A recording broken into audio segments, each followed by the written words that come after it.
Hə, Tegi ilə gəlmişik. Şimdi içəri keçməliyik. Evet. İstəyirəm burada maraqlı avtomobilləri sizə təqdim edeyim. Hamısını göstərmək istəmirəm ki, vaxtımız çox getməsin, video uzun olmasın. Ona görə burada seçmə maşınları göstərəcəm sizə. Başlayaq.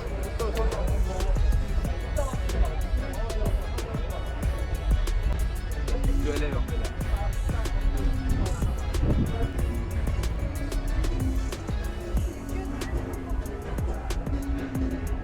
Daha sonra Lamborghini Revuelto. Qiyməti də təşkil edir 800 mindən 800-900 min euro arası. Hemen arkasında Lamborghini Urus.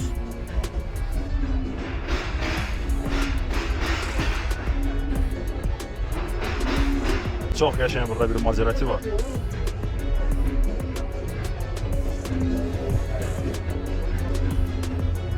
Rauf müəllimi də çəkək.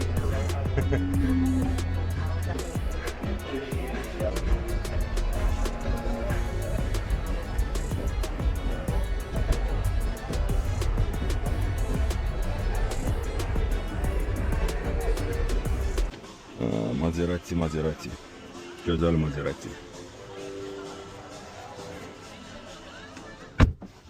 Supercar. 9 kilometre probegi var. Qiyməti də nə az nə çox 320 min dollar. Gözəldir. Supercarın da ləzzəti ayrıdır. Xeyirlidirsə Allah subhanahu wa ta'ala bizə də qismət eləsin. Amin. Burada knopka var. Onu basıb itəliyirik sadəcə olaraq. Öz maşınımız.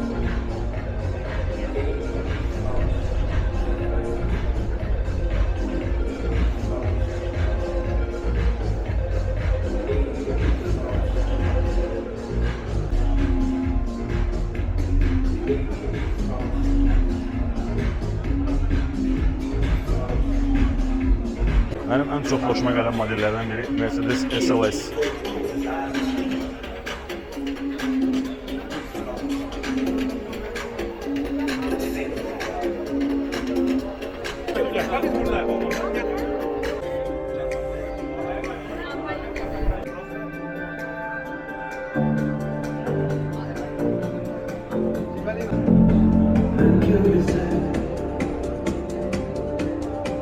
Lamborghini Urus'un çok güzel rengi var.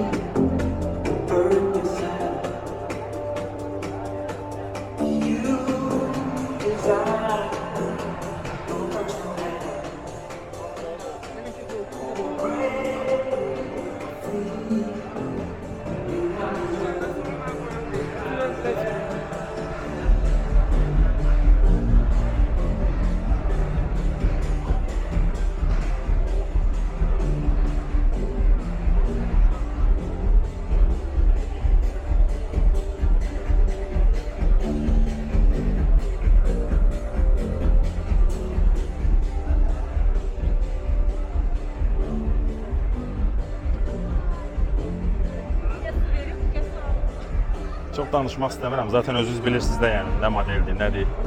Sadəcə baxın, əziz alın. Hələ burada axırda bir möhtəşəm bir şey var. Hətta iki şey var deyərdim möhtəşəm. Göstərəcəm onları da sizə. Həmin o möhtəşəm dediyimin birincisi budur.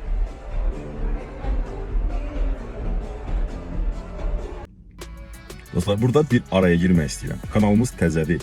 Bunun üçün sizdən kanala abunə olmağınızı, videomuzu bəyənməyi və şərh yazmağınızı xahiş edirəm. Bu mənə daha çox stimul verəcək ki, mən gələcəkdə inşallah sizin üçün daha maraqlı videolar çəkim və sizin zamanınız həm faydalı, həm də maraqlı keçsin və baxacağınız videolardan da zövq alasınız. Buna görə sizin kanala dəstəyiniz önəmlidir. İndi isə qaldığımız yerdən davam edək.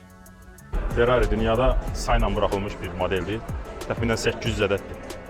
Və digəri Bugatti Chiron.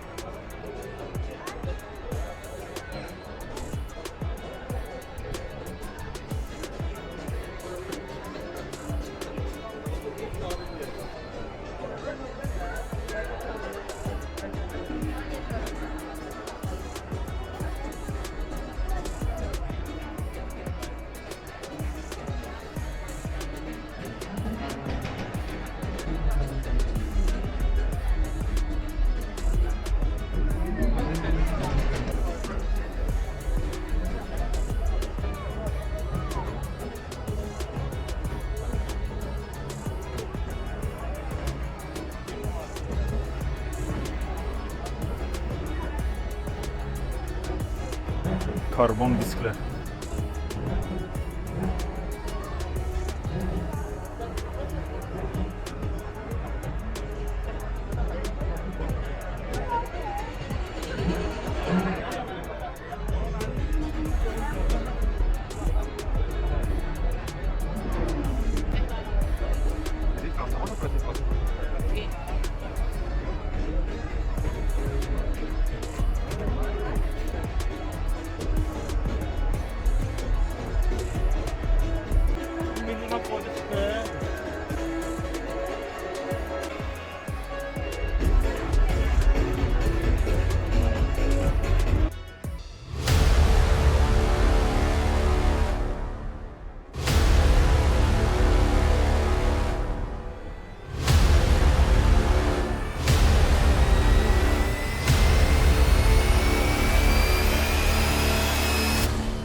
Avtomobil Federasiyasının prezidenti Anar Ələkbarov da gəlib.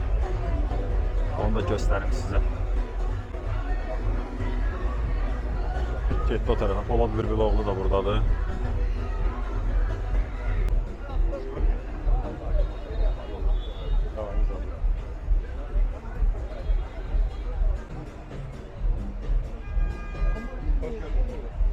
Hə dostlar, bugünkü videomuzun sonuna çatdıq. İzlədiyiniz üçün sizə təşəkkür edirəm. İnşallah gələcək videolarda görüşənədək hələlik.